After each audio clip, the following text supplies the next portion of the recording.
We are born free, and we will die free. The time in between, though, that's complicated. In that time, governments, institutions, and our egos will limit our ability to find true freedom in this life. These are real stories of real people overcoming the odds, persevering in justice, and unlocking their potential. Welcome to Finding Freedom. Here's your host, John Oderman.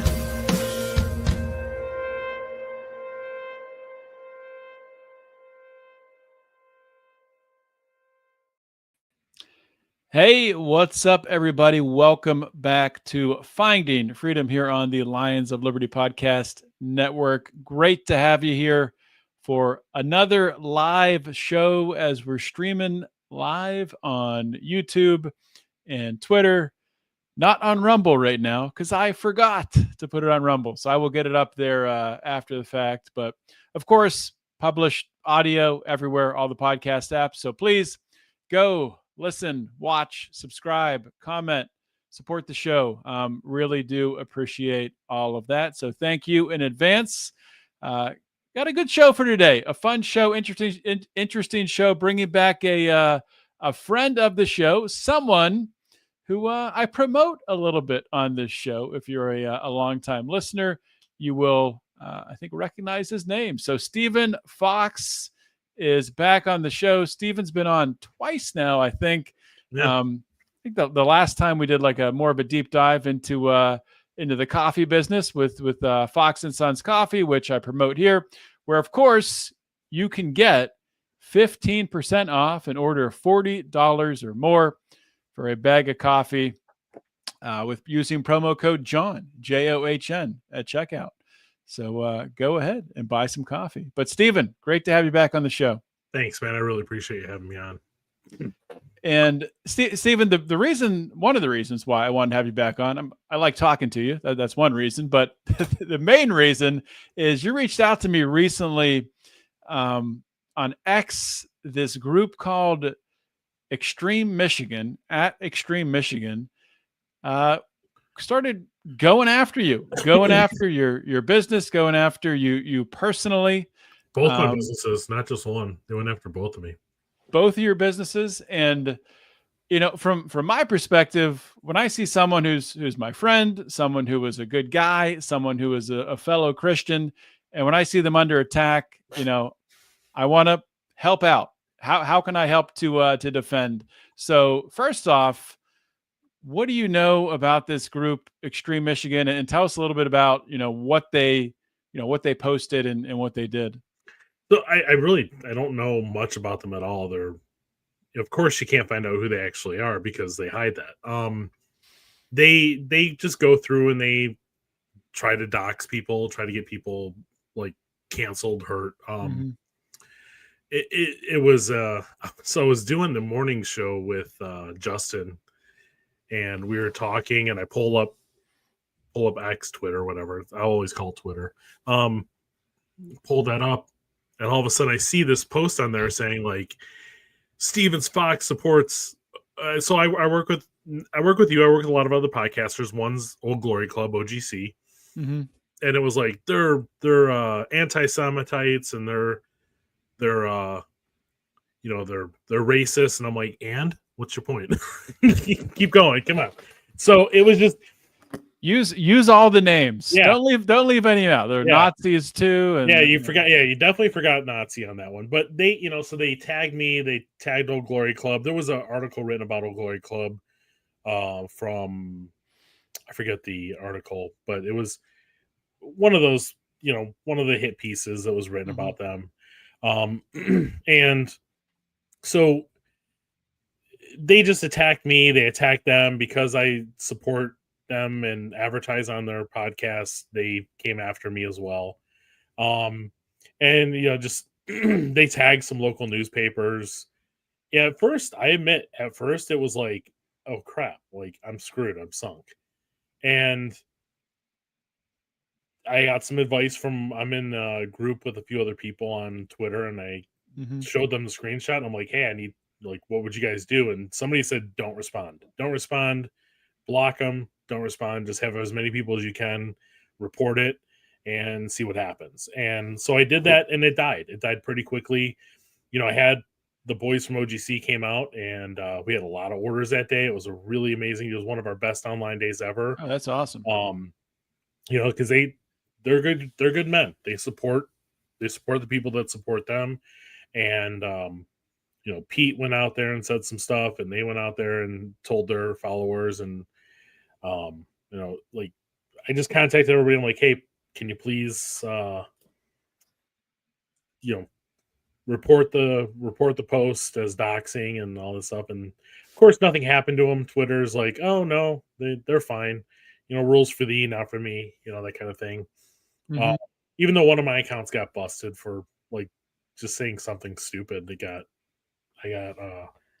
they took out one of my accounts not a couple years ago. So I was really bummed because it was the day after Tom Massey followed me. I was like, sweet, I'm moving up on Twitter world. And so then I got That's probably why they did it. That's why they did it, trying to knock down. Oh, I said something somewhat stupid. There was a guy on there that had glued his hands to the ground, and I said they should have just cut him off at the wrists instead of ruining the pavement. So I got busted for violence, calling for violence. It's kind of funny, but no. So that happens. They come after me. They post about it. They tag local newspapers, which kind of freaked me out. That was when I was like, the last thing I need is, because reporters are, they don't actually look into things, they don't nuance anything, they just go, oh, racist, let's go after them. Luckily none of that stuff happened.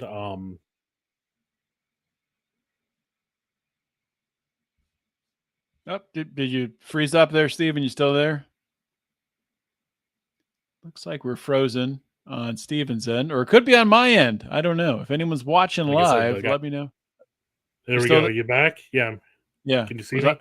Yeah. You're good now. You're good now. Yeah, my boy's always playing online. Sorry. So where'd you lose me at?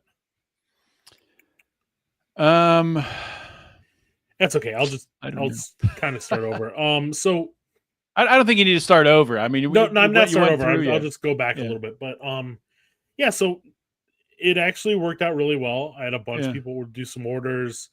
A lot of things were said, and their post got like maybe 4,000 views.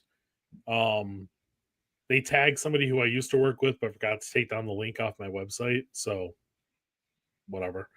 But yeah, it was, like I said, at first, when I first saw it, I was pretty taken aback. I was like, oh crap, like this is not good. And then when I saw they tagged both my photography business and my coffee business, I was even more worried. I think 5 years ago would have really sunk me. But I don't think that they have the power that they thought they did anymore, which is the good news. That's the good part coming out of it. Oh, for sure. And when you say 5 years ago, so pre-Elon Twitter, something like that, you probably would be sunk, because the people that would I guess a couple things. Maybe something like that would have been elevated in the the leftist, the old algorithm, to sick the dogs on this guy, this Nazi white supremacist anti-Semite. A post like that, might have gotten elevated more. Now with the way that Twitter's set up, I mean, you got to actually draw real engagement. You have to find ways to bring value to people. Things don't get, I mean, I'm sure the algorithm does have certain things that it promotes and things like that, but it's not promoting just based off of leftist hate, which is essentially what it was previously. Well, that and they killed all the bots. Like Elon did turn the bots off. So with that helped out a lot, because there were tons of bots on there that were always just finding those things and then amplifying them a lot more. So, so I think that because of that stuff, I think that did help a lot. I think people are in a different mood now. People are pretty much like, yeah, you can say everybody is a racist because that's all you ever do. So nobody gives a crap anymore. And I think that's part of it as well. I think people just don't care. Like people Mhm. are over being called names. You know, they see what the other side's doing, and they're tired of it. Like, I don't think it works anymore. I mean, I think it can work if you really go after somebody hard, but I think for the most part, it doesn't work like it used to. Yeah. And I wonder how much of that is just fatigue. Like you're saying, people just being fatigued by it. So it's like the boy who cried wolf. If Mm-hmm. you say it over and over again, the term loses its meaning.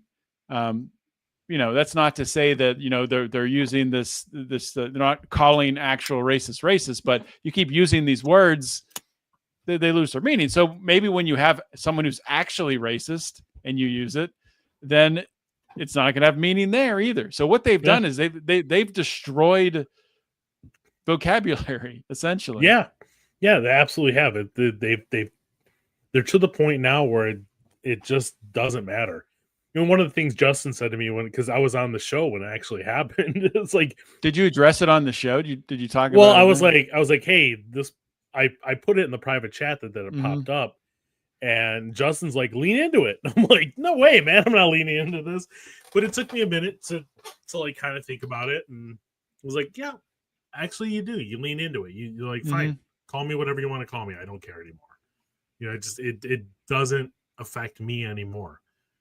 You know, what was that the line from Princess Bride? Like, I don't think that word means what you think it means. You know, it's like it doesn't matter anymore. I mean, Mm-hmm. it definitely can have. I think it can affect you with normies, but with people on Twitter, they're like, "Yeah, we're done. We're not doing this. This is a dumb game. We're not playing this game anymore." Yeah, I don't even know where normies hang out now. I mean, I don't think there's very many of them left.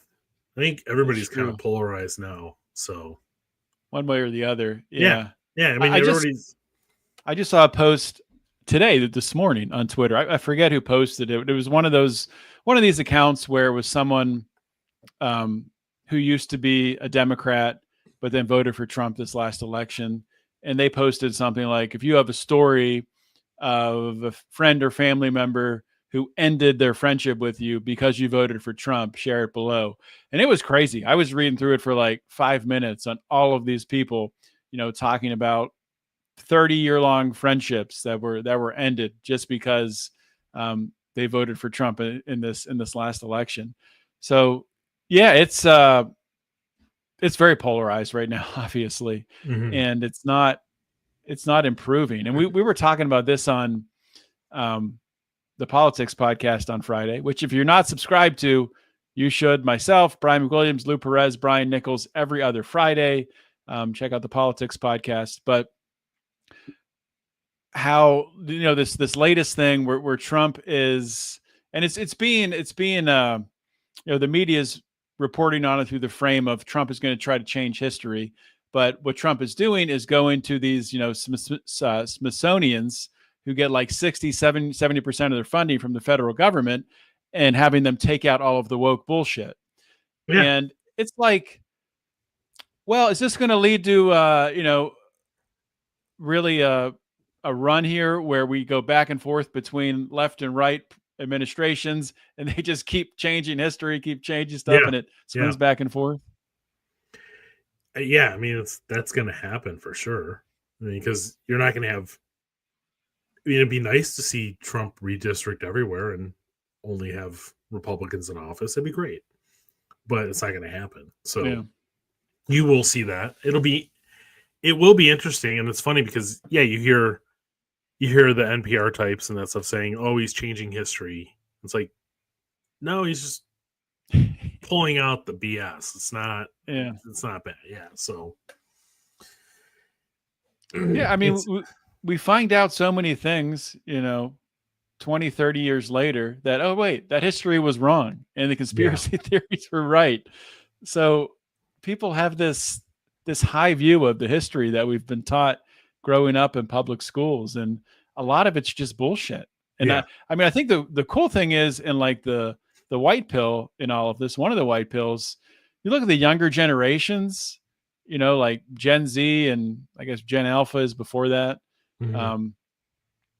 they don't trust institutions anymore. I was talking about that with Jeffrey Tucker when I had him on. They don't trust the FBI, the CIA. They don't trust their teachers even as much. And a lot of them are starting to ask questions, and they're looking towards religion. They're looking towards faith and being like, what is the truth here? Like, what is the true source of truth in this world? Well, I read a post the other day on X, Twitter. I'm sorry, I call it Twitter. I don't care what you call it. I read a post on there saying that like that church that younger people, probably 30 and under, have started going to church more over the last 2 years. Like it's grown by 30% out of that crowd, which is crazy. Which is like that's a huge reversal, right? Yeah, that's awesome. Yeah, like, and I've seen, like, even with my son, I've watched him have stances that I've had but never said much about because I didn't want to. There's things I just didn't want to like push on him. But it was really funny because my wife and I were talking one day and we said something because she was giving me grief about some conspiracy theories. And I was like, well, Helen Keller was fake, right? And she was like, no. My son's like, absolutely it was. He just goes off and starts spouting off all these facts. And I was like, we have never spoken about this. And I'm so proud that he knew all these facts about it. And he was like, yeah, it's just total bullshit. It's like, and he was probably 18 at the time.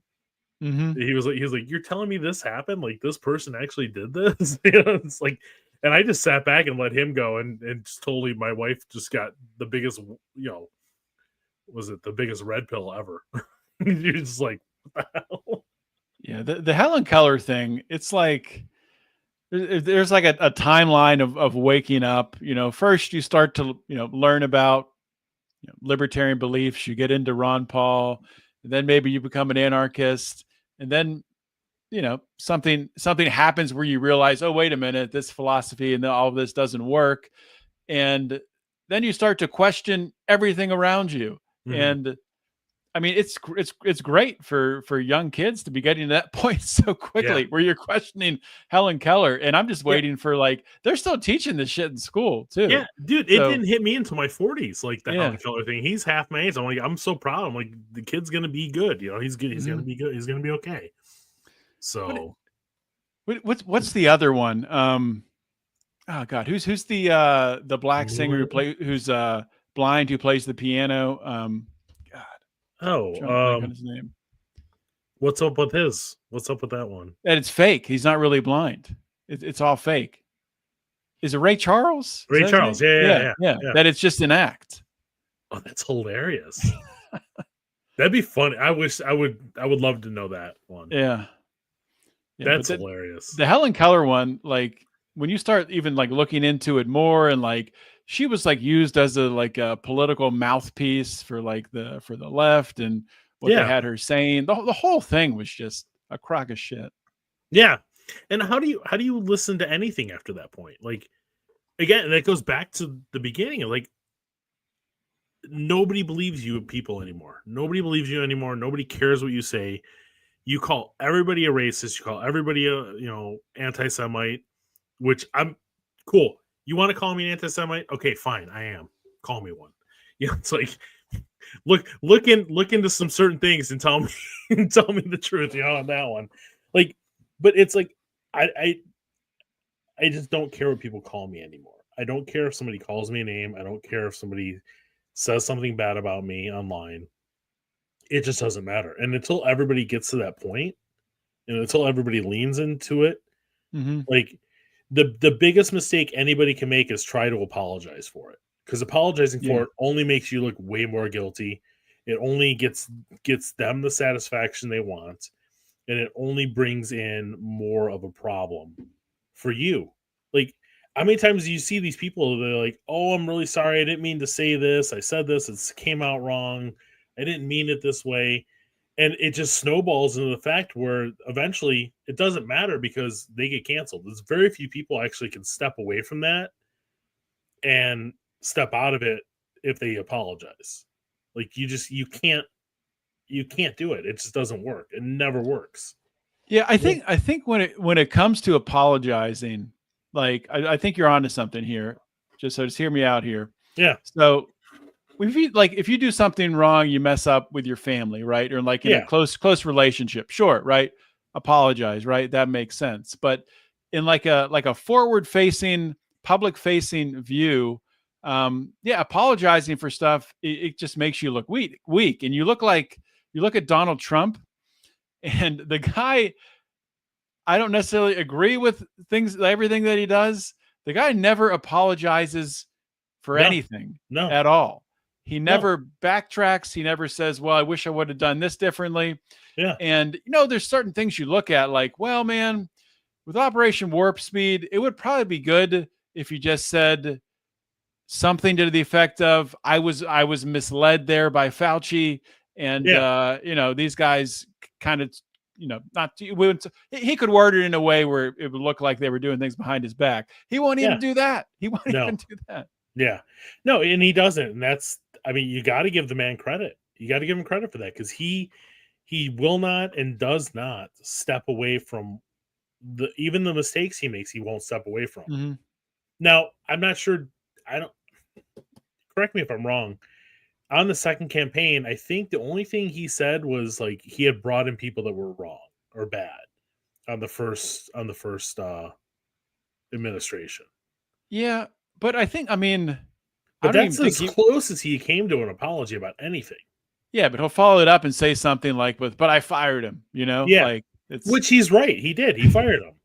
But like the problem with him going into that position is that he didn't have the people in place for it.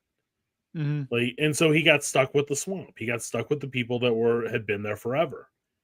And I think he has made some good choices. I think he's made some bad choices, but I think he's made a lot better choices on his second round than he did on his first round. Oh, for sure. And I think you're kind of limited in the amount of good choices you can make, really, in that position. Yeah. There's only so many people that are in that realm of government or that would be people that you could bring in that you could actually trust. Or people who want to do it too. It's got to be the trust factor. There's got to be the skill level. And there's got to be someone who actually wants to put their life on hold, put themselves under a microscope and actually do it. So literally everything you do and say is going to be twisted to anything what they want you to say. So, but I don't even think that power is there anymore for the media. I really think that they're losing on all sides. I don't think that they're winning on just about any side. They're bringing out Gavin Newsom. They're so desperate they're bringing out the guy that has destroyed California. Did you see the post recently that somebody put up and Newsom retweeted it, like which way Western man, and it had like Gavin Newsom. It was like a black and white Gavin Newsom picture, him real young, like with a scarf around his neck, reading a book, and one with JD Vance, that picture of him in like high school where he's in the men's room and there's two chicks next to him pretending to piss into urinals, and he says a stupid look on his face. I haven't seen that picture of him, so really, I'll pull it up here. But it's like, it's the interesting thing is, so now the left is totally cool with like body shaming, as long as they're basically saying pick the good looking guy over the guy who looks a little bit goofy, because that's what we should be basing our presidential selection process on. Assuming that, of course, they did that with Clinton, though. They did that with Clinton and Obama. Yeah. Oh yeah, of course. Again, they don't believe in anything they actually say. They don't. Nothing is honest anymore. And both sides aren't honest, but them more so, I guess. They're not with it, but I think that's the biggest thing, is just coming down to the fact of like, I really think that side, they're so desperate for anything to destroy anything that they just keep throwing the same thing up against the wall, and it doesn't work anymore. It just doesn't float. It doesn't work. And like, that's the best part about this whole situation. That, and I got an amazing amount of sales in one day. I mean, I did a month's worth of sales in one day. That's Like, it awesome. was that good. Yeah, it was that good. Like, so, bring it on, man. Attack me again. Come on, let's go. Keep Yeah, attacking. Yeah. so let's go, because it doesn't matter. Um, and I talked to a couple people I know and showed them the thing, and they were like, "That doesn't matter. That's hilarious." Although JD Vance looks like a retard there, but yeah, Yeah. that's hilarious. But yeah, I just pulled up the meme saying it's Gavin Newsom reading a newspaper with a scarf on. And Newsom responded to this, I think, like, I missed that scarf or something. But yeah, JD Vance looks pretty, it's not his best picture, but No, you know what? It shows that he's a normal guy. You know, yeah, he's taking a goofy picture. It's like stuff like this. The left like tries to like own people with this, and it's like, who do you relate to more when you look at this? Do you relate more to JD Vance doing something stupid when he's in high school with a couple girls, or this very posed picture wearing a freaking scarf reading newspaper of Gavin Newsom? Like, which is more relatable? well, and that shows you that everything Newsom has ever done has been scripted for him. Like, Yeah. he's. I really don't believe that a lot of people are that, but I believe more on the left have done are that. Like, I think Clinton was for sure. I think the Obamas definitely were. Everything was scripted for them, and the same with him. Everything is scripted. Like, they want to bring these people up so that they can control them, and yeah, it just doesn't fly. No, nobody's buying it anymore. And the thing with JD Vance, like, you have to look at is like, I mean, he had a rough childhood, like really rough childhood. So you're gonna give the guy crap because he had a bad childhood, and he cleaned himself up, and now he's the vice president. Like, are you gonna go Yeah, after him for that? Like, there's there's literally nothing else there. You have nothing on the man. it's a good story. You have, Yeah, I mean, it's the ultimate American dream story, right? You yeah, have a guy that grew up in a broken home, a mother with a severe drug problem, and the guy gets excellent grades. Where'd he go to? I don't Yale, remember. or Yeah, I don't went to like remember. Harvard? I forget where he went to school. Anyway, that's probably both wrong. Went to some prestigious Yeah, college, yeah. and extremely successful in the tech world. Becomes a senator, becomes the vice president, and we're gonna shit on that now because he's Yeah, kind of goofy looking and he runs like a weirdo. and he's done some stupid stuff, like, in his life. Like, who hasn't done stupid stuff in their life? Yeah. Like, I mean, seriously, which one of us has not done something really dumb Oh yeah. I mean, at one point in time? I am so thankful that social media was not big, at least like picture taking and Yeah. posting on social media is not big when I was in high school and college, because Oh yeah. it would be a Oh disaster. yeah. I mean, there's like going out clubbing at night. Like, I'm like, oh god, I'm glad some of those pictures never made it out. Yeah.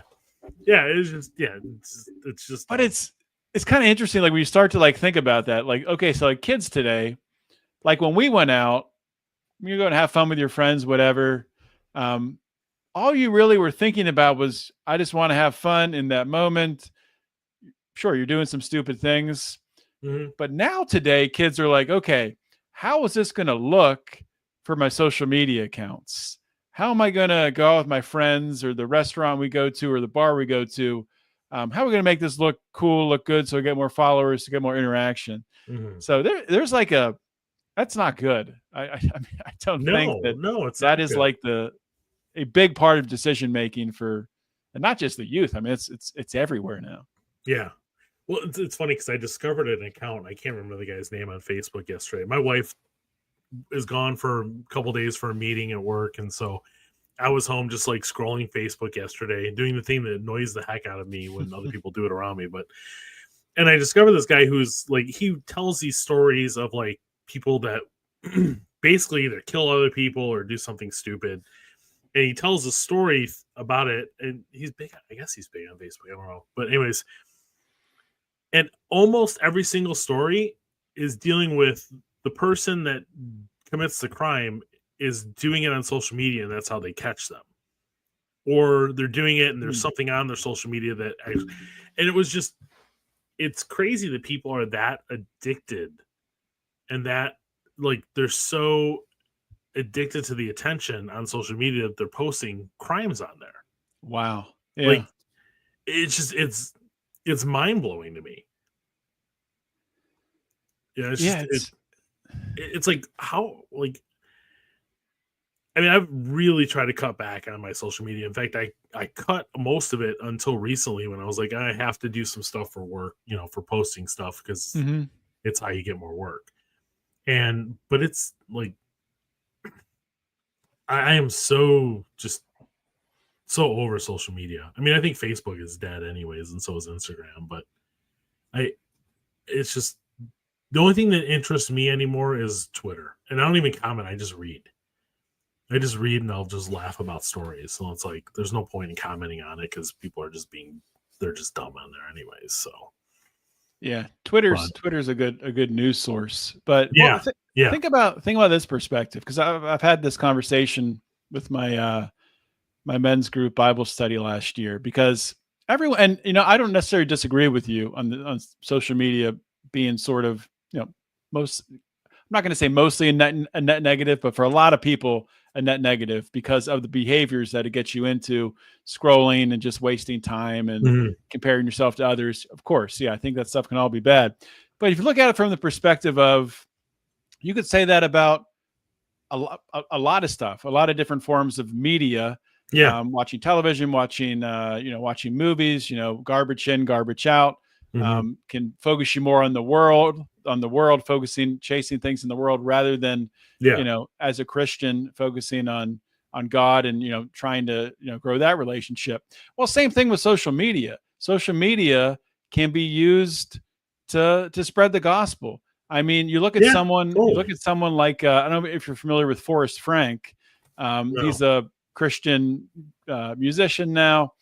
He's a young guy, so he creates songs that are catchy, gets kids dancing, but the message is good, and he has the most downloads on Spotify, more than anyone else. So it's I don't know, I feel like it's one of those things, and it's how you use it, right? And you look at, even with AI, it's like, is AI is from this world, right? So it's going to be, can definitely drag people down some dangerous paths. But at the same time, when used the right way, I mean, I think AI can be a huge time saver. I think it could, in many ways, increase our quality of life. I don't know if you're able to use AI for anything that you do. Oh yeah, I use there's a editing program called it's basically, there's an editing program that's out there that is that has sorry, my computer flipped out here. It has a AI component to it. And the one thing it does that I use the most is it pulls out like little stray hairs on people. So like if it just deletes them, like it finds them and deletes them. I don't know how it works. I joke that it's witchcraft. And then it does it with glasses. It pulls out reflections out of glasses. So yeah, I use AI. If I'm writing something to somebody and I want it to sound a little bit better, I'll run it through AI and see what it says, and then I'll edit it from there. So yeah, yes, things can be good. Things, I think social media can be good. There's some people on social media that I follow that I really like. Very few Christians I follow on social media, because I'm so I'm somewhere in between Protestant and Orthodox. I'm really heavily leaning Orthodox right now. So there's some people I follow and listen to and watch on YouTube that are pretty heavily Orthodox. I mean, but I've cut the majority of my social media out. The only thing I really post about is either business or albums that I bought. Like that's it. Yeah. And I think it's healthy for social media to have a plan like that. Like, I think that's where it becomes sort of dangerous. It's people who are just users. If you're just a user, you're the product, right? Yeah. I use it. I use all my social medias except for Twitter. That's pretty much my news source.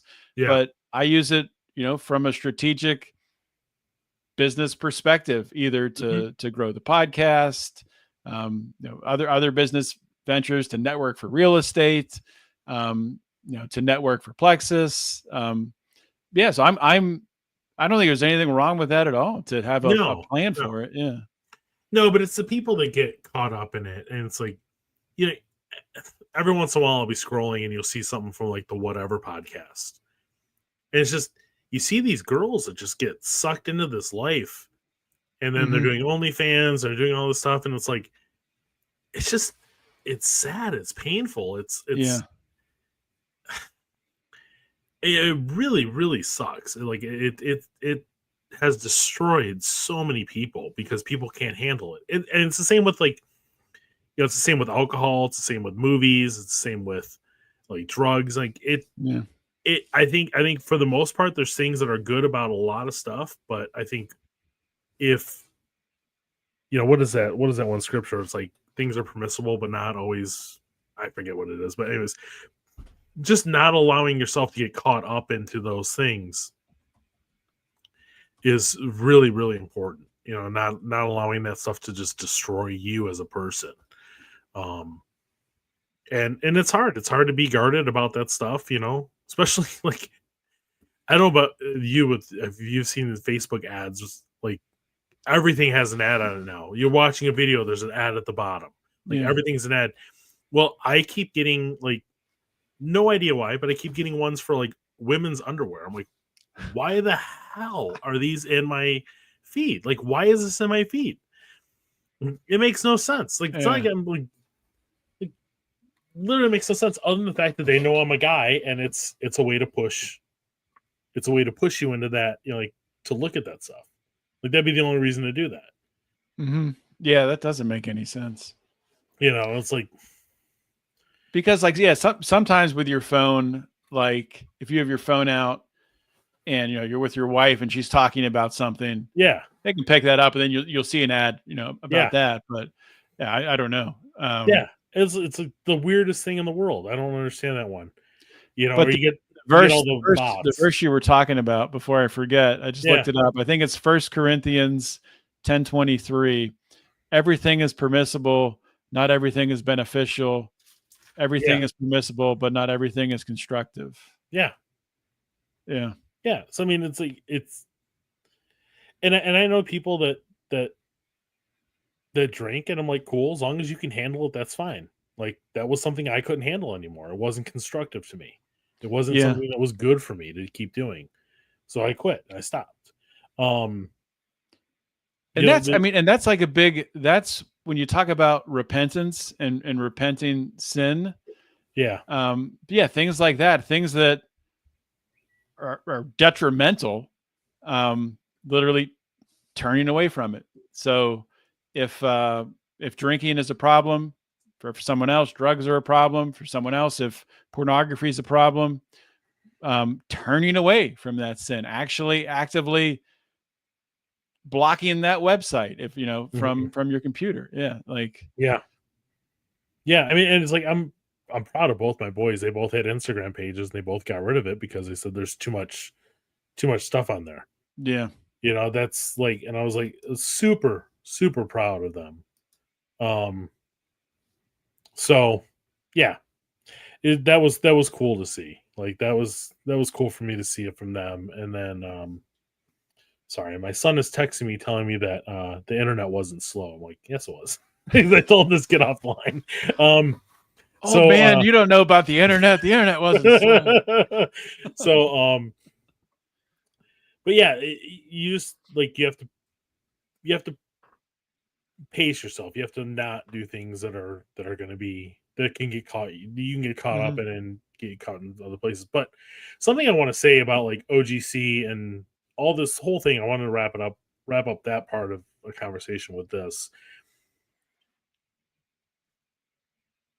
At first I was upset, and then I was mad, and I was like, oh, I want this guy. Like, I really want this guy to get hurt. It's like, but then after thinking about it and talking with a couple guys from the OGC and talking with some of the guys from the Christian Ghetto group,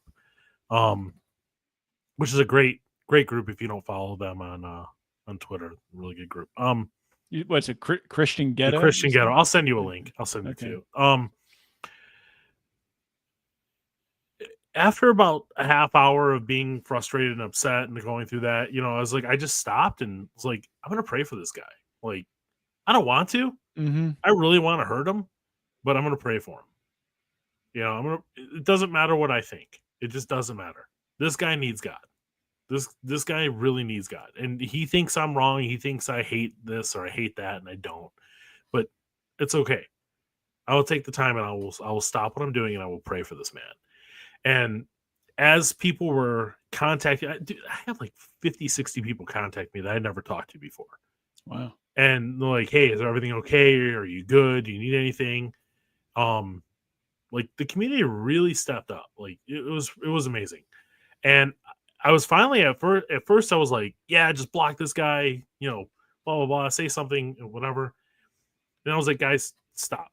Just everybody take time and pray for this guy, please. And, the guys from the OGC were like, hey, we're praying for him. And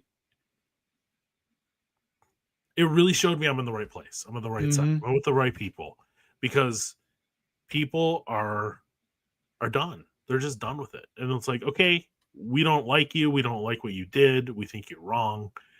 But instead of attacking you, we're not going to do that. We're just not going to do it. Some people did attack the guy, whatever. But we're not going to do that. We're going to pray for you. We're going to pray that you find peace, you find God. And it's okay. You can attack me if that makes you feel better. That makes you feel like a better person. Cool, whatever. Just pray that you find God. That's all.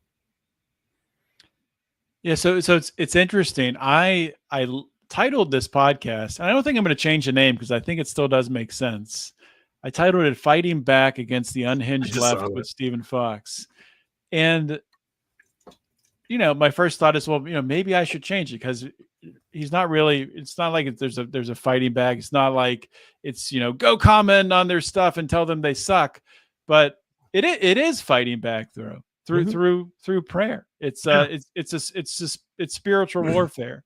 So yeah. And have you ever seen the movie Shadowlands about C.S. Lewis? No, but I think you're the second person to tell me that within the past couple of weeks to watch it. Watch it. It's good. One of the things that he addresses in one of the things that gets addressed, I don't know if he does it, but he actually addresses it in a conversation with a group of people. He's like, prayer, I don't do prayer to change God. I do prayer to change me. Yeah. And most people think that they're changing God or changing God's mind. You look at the Bible and it's like, well, and God's mind was changed when they prayed to him. I was like, no, it really wasn't changed. But I don't know why it says it that way, because it doesn't sound right, but it wasn't changed. Like God was like, oh, okay, I'll just give grace. It wasn't like, so I'm praying that this dude changes and that something happens in his life and he finds God. But I'm also praying that I'm changed. Because 5 years ago, I would have lost it with this person. Isn't that crazy? That you can look back and see just in 5 years how much you've changed. Yeah. It's a wild thing. Dude, I still cut me off in the freeway and see how fast I lose it. Or get in front of me when you shouldn't on the freeway. I'm still working on that one. But what's the point? What's the point of going after these people? What's the point of hurting them because they hurt me? There's no point in doing that. There just isn't. And I have to treat them with love, and I don't want to. It's not fun. But it's the right thing to do. And you just have to suck it up and move on and grow up and grow a pair and then realize cool, it's not about me. I'm not going to make it about me. I don't want to make it about me. I honestly questioned about doing this because I didn't want to make it about me. Mm-hmm. This person needs help mentally. They need spiritual help. It sucks. It's sad. It really is. When your only existence is to tear other people down that hard, it's really, really bad. So, it is what it is. I just want to say that, I told you before the show, I didn't have a plan for where this was going to go. I just kind of knew it would go in the right direction. Yeah. And I couldn't be more pleased with the direction it has, man. Yeah, it's come. I mean, and again, I am not like a super spirit. I'm not. I say stuff that's out of line. I say stuff that shouldn't say. I smart off to people. I've cussed people out recently. So I'm not saying this to like make myself sound better. I'm really not that great of a person. This is just one area where I really feel God has. Looks like your kids froze up your connection here again, Stephen, with the games. But just to kind of expand on what you were saying there, and I think one way that people get a little bit confused on Christianity, and I think I definitely fell into this in the past, where they look at it as, in order to become a Christian, you need to change yourself first in order to become a Christian. That you need to do these things, do good works, fix your own life. And it looks like we just lost Stephen there. I'm sure he'll be back in a second. When in reality, that's not what it is. It's the reverse. Seek God, seek a relationship with Jesus Christ, and then allow him to change you. So Stephen's back here, so I'll add him now. I don't know if you caught anything what I was saying there. No, sir. But just to sum it up quickly, because you froze, so I started talking. But a misconception that I had for a long time, and this is when my high school years, college years, 20s, not really understanding what it meant to be a Christian, thinking that in order to be a Christian, I need to go and change myself and, do good works, do certain things in order to be a Christian. When in fact, the reverse is actually true. In order to, actually be a Christ follower, you need to follow Christ. You need to have that relationship with Christ. You need to be in the Word. You need to pray. And through that, God's Holy Spirit comes upon you and changes you and changes these things. And it doesn't make us perfect, right? We're never perfect. But that's been an epiphany for me. Are you still there? Looks like we got you frozen again. Anyway, I'm sure Stephen will join here quickly. Hopefully we'll get a couple closing thoughts from him here, but we're gonna be wrapping this up shortly today. But as I mentioned a few minutes ago, I really didn't know the direction this was going to go in. I knew talking to Steve earlier, when this happened, when this this X page, tried to cancel him, said terrible things about him, and went after his two businesses that he uses to feed his family. I didn't have really a plan coming into it, but I think what I've learned today, at least, or what's been reinforced for me, is that when things like this happen, when someone does attack us, and I think it's going to continue to happen. Yeah. Unfortunately, I think the left will continue to attack the right. Will continue to call us. To. Yeah, because that's all they have. That's all they have. That's their job. Their job is to do that. Our job is to forgive and let it go. And it's hard, like, because I believe that there's sometimes you need to crush your enemies. I do believe that there is times of that. But that doesn't mean you don't pray for them. Like, right? Yeah, which is not easy to do. I mean, we say that, man, it's hard to do. I've had people that have wronged me in the past. it's difficult, and It sucks. Nobody Yeah. wants to do that. I mean, it's not natural. no, It's not natural. Like, it's totally goes against our wiring, our programming. Like, it's not what we're supposed to do. I mean, well, it's what we're supposed to do, but it's not normal for us. So yeah. sorry about Because- the internet. No, that's fine. It happens, and we're going to wrap up the next 5 to 10 minutes here. Cool. But just to kind of take this, the next step. Yeah. I think what the left wants us to do is, and I'm fearful that a lot of people on the right are falling into this trap, is that they want that fight back, and Mhm. they want the pendulum swings one way to the other way. The left was in control for years. They won the culture war. They took over academia. They controlled the media. Now things are swinging back, and is the right going to do all the same things that the left did, or is the right going to forgive and pray for peace, pray for those who have wronged them? Not Well, easy to do. Again, you need to forgive, but there's also things that you need to do, like that are a little hard sometimes or harsh. You just there are things you have to do. Talking about like going back to Trump, and we were talking about some. I think we brought up redistricting. I said something about redistricting. Yeah. I think the right needs to come at them with just do exactly what they have done for the last 20 years. Redistrict them out of existence. You do it. You have to do it. Sometimes you have to fight in a way that is so hard and so harsh that it takes away all of their power. Like I as much as I like things that Trump does, I don't think he fights hard enough. I don't think he goes after them hard enough. Like, and he's the best we've seen in years.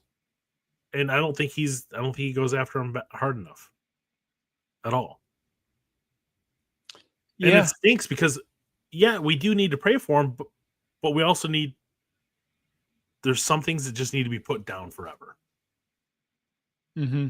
And it doesn't mean you don't love, doesn't mean you don't care, but that also just means you're not dealing with it anymore. Sometimes love is correction, right?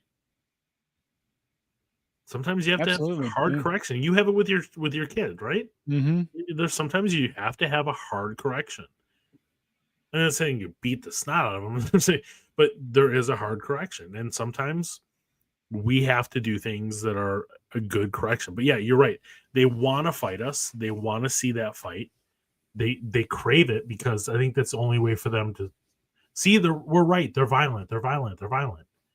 And it's like, you guys want burning down cities and during the summer of love. Like I didn't burn down anything. Well, all of their energy, all the left's energy, especially post-Trump, comes from the right. I mean, everything that they talk about, it's all associated with the right did this, the right did that. There's no original ideas. There's nothing. It's all just a reaction, which is kind of crazy. And I mean, I think one thing that's interesting when you look at the guy who's won the Democratic nomination for mayor of New York, Mamdani, the difference, he's terrible. He's awful. I mean, but the difference with him and what other leftists have been doing, like AOC and Elizabeth Warren and Chuck Schumer and the whole crowd, is he actually started talking about solutions, not that they will work. They won't work. Like his solutions are taking over grocery stores and making them government run, but he's talking about ways to potentially solve problems. They won't work, but he's not just attacking the right. He's offering a solution, which is why I think he's having success. Yeah. And I kind of hope he wins, because I think it would be a great example for the United States to see, when New York City totally crumbles, like, oh, that's why we don't want socialism. Okay. I really don't think it'll wake people up. I don't. We've seen it. We've seen it in every state. We've seen it. We've seen it in Chicago. We've seen it in California. We've seen it in New York the last 20 years. Like nothing's changed, really. I mean, the only person to make that city better was Giuliani, and I even disagree with some of the ways he did things. But he was the only person to make that city better. He Disney-ified it, but it still smelled like pee. We worked in New York out and out for You can't get rid of the years, pee, dude. Like the Philadelphia airport always smells like pee. As soon as you land in LaGuardia, like it smells, the whole area smells like piss the entire time you're there. It's just gross. Just the worst. But anyways, sorry. I don't mean to rant. That's why I would never move back to New York. It was awful. I hated it. I mean, I just don't understand people wanting to live stacked up with other people and being outside shoulder to shoulder with other people. I just don't understand that. And it's funny, when my wife and I first got married, I was totally on that side. Like, I wanted to live in New York City. I wanted to be, and now I'm like, I want to live in the country. I don't want to have a neighbor. And she's like, I want to live in New York City. I was like, no way, man. There's no way I'm moving to the city. Yeah. I'd have to give up 80% of my guns. It'd be awful. So, well, you just lose them in a boating accident. You wouldn't. Yeah. Problem is that, like, they are a true communist country. Like, I don't want to. Like, we had talked about moving to California once. She had a job offer, and I was like, nah, I'd have to get rid of too many guns. So yeah, California's lost, dude. I love California. It's beautiful. Yeah. It is one of the greatest places on the face of the earth. It's gorgeous. Getting off a plane in California, getting in a car, rental car, whatever. And when you first start driving, it's like, this is paradise. I mean, it's so beautiful. I mean, you have the mountain views. I lived in Riverside, California for a little over a year. And I had a close buddy that lived out in Palm Springs. I worked out there, so I would go out there on the weekends, or I would go down to Venice Beach where Brian and Mark lived. And so I went up to Sacramento. I had a buddy that lived up there. So I would go to Joshua Tree. Whole state. Did not make it to Joshua Tree. Joshua Tree is I want to die there. That's the most beautiful place. It's quiet. It's gorgeous. It's wonderful. I told my wife, I'm like, when I'm dying, take me there. Just let me die somewhere there. I just want to hang out in the desert. So, but anyways, sorry, didn't mean to sidetrack.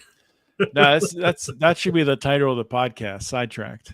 But it's been a good discussion. I think we've touched on a lot of things, and if you're still listening now, I think that's a sign you should go buy some of Stephen Fox's coffee at FoxN. That's Fox letter N Sons.com. Use promo code John, JOHN, for 15% off an order of $40 or more. And tell us about, before I let you go, just a couple of the the coffee beans you have that you like right now. Of course, you like them all, but yeah. Well, no, when people come to the market, it's like they ask, like, what's your favorite? And I always say, well, the most popular is the Boogaloo. Like, that's the Electric Boogaloo. It's a great name. Good coffee. Really amazing good coffee. It's a blend out of Peru. That's a fun one. Just a good everyday medium roast. But my absolute favorite is the Ethiopian Natural. It's a unwashed Ethiopian. Good stuff. I sent that one to you recently. Yeah, that was awesome. Okay. That was really good. So it's unwashed. So it's kind of funky. I tell people you taste the dirt in it. It's that's a light roast, but it drinks like a medium roast.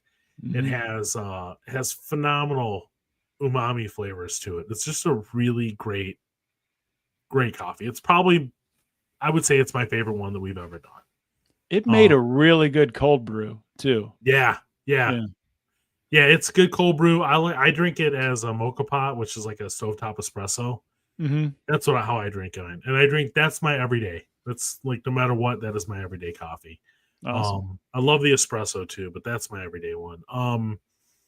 But we had a coffee from Mexico that was out of this world. It was so good. It was a good dark medium roast.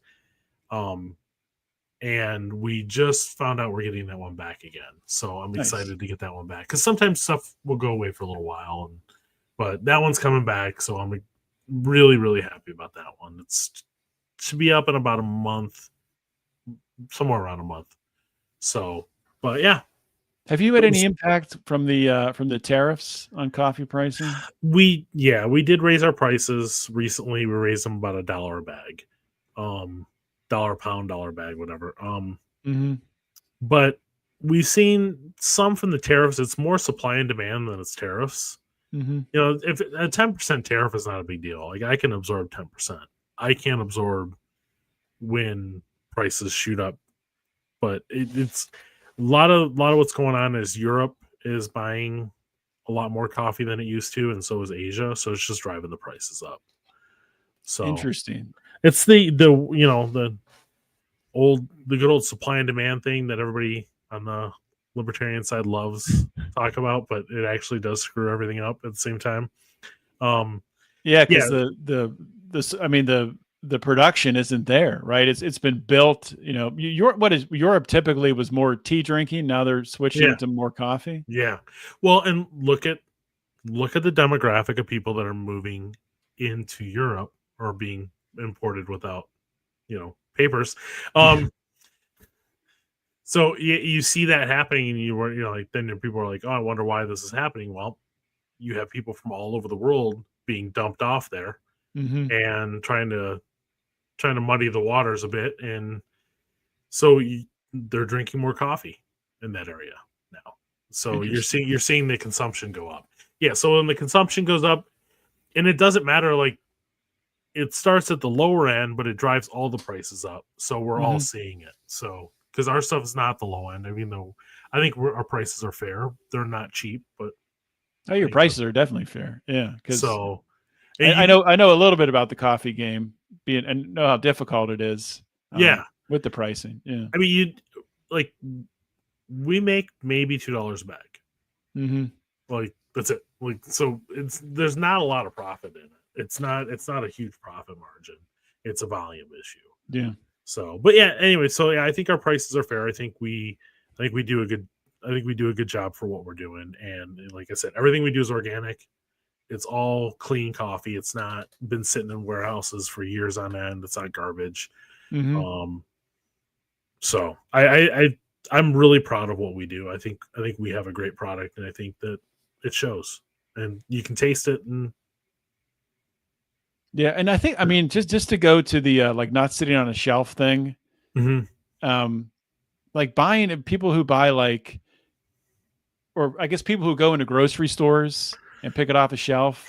I would think most of the time, how long ago was that roasted? Months ago? Well, it's not even roasted. It could have been roasted fresh, but if you're roasting shit, you're getting shit. It starts. Is that right? It starts out with, if you're not using good beans, you're not getting good product. Yeah. And most people don't care. Most people think McDonald's coffee tastes good. There might have been a time where I thought that too. A lot of boomers have never actually had a good cup of coffee in their entire life. It's crazy. Yeah. People have not had good coffee, and it makes a big difference when you have good coffee. I mean, like there was a couple people that bought from us and that continue to buy from us because it is easier on their stomach. And I believe that has everything to do with the organic. I was the kind of guy 10 years ago that was like, organic's a joke. It doesn't mean anything. It's not true. And now I'm 100% on the opposite end of that spectrum. I'm all about organic. I'm all about fresh farm stuff. Like it's all I want to have in my house. I don't want to have anything that's pre-made in our house ever again. I think it makes a huge difference in your attitude and the way you carry yourself and the way you feel every day. I don't care what anybody says. Yeah, it costs a lot more, but buy the best you can afford for your family, because it does make a huge difference. And stop buying anything processed. Stop it. It's going to kill you. Yeah, 100% agree. It goes for coffee, goes for everything. Yeah, yeah. And if you don't want to buy our coffee and you want another good organic coffee, buy it from somebody else. It's okay. It's fine. Just make sure you're putting the best stuff you can afford into your body at all times. Yeah, makes a difference. And over time, it adds up. You might not notice it day to day, but for sure, over time, it adds up. Yeah, when you keep putting bad stuff into your system, it will affect you. It will cause cancer. It will destroy you. So you have to start somewhere. Might as well start there. So speaking of starting there, we started. We've been going for over an hour now, so I think we're gonna have to wrap this up. Cool. But dude, awesome conversation. Yeah, thanks for coming on the show. Oh, thanks for having me. I really appreciate it. I really do. And anything else you want to plug your Twitter or anything else before I let you go? I'm good. I'm good. I have an anon Twitter, and then I have my I have my business Twitter. But my business Twitter is locked down. I did lock it down. Okay. So it's just I don't even know what it is. It's a coffee guy. I don't remember what my Twitter handle is. I looked it up not too long ago. Oh, because you sent me. Did they tag you in it in that tweet? No, they tagged me. Oh yeah. They tagged me. It's just Fox and Son. That's all it is. Okay. Yeah. FOXNSON. Yeah. And then if you really want to have fun, go to B Team Steve. B Team Steve. Yeah, that's where I post all the fun stuff. Oh, okay. Nice. So, anyways, I do appreciate you, man. Thanks for having me on. It's good talking to you again. No, yeah, this was fun. Thanks for coming on the show, and we'll talk soon. Awesome. See ya. Thanks. All right, guys, that's a wrap for today's show. I got to get this thing produced and pushed out on the audio today, so you'll get it quickly.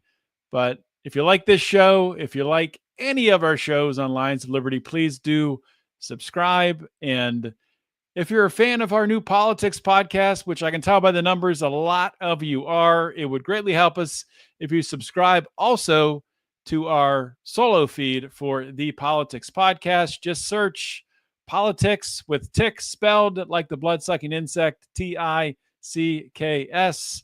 and go subscribe there as well to our Lions of Liberty network feed. Just help us out. And if you want to do even extra, want to do more, you can on Spotify leave a comment. You can on Apple Podcasts, you can rate it and review it. And I'm sure you can do stuff on other apps. It all helps us out, and we do appreciate all of it. That being said, I'll see you all next week with another awesome guest. In the meantime, always remember to keep your head up and the fires of liberty burning.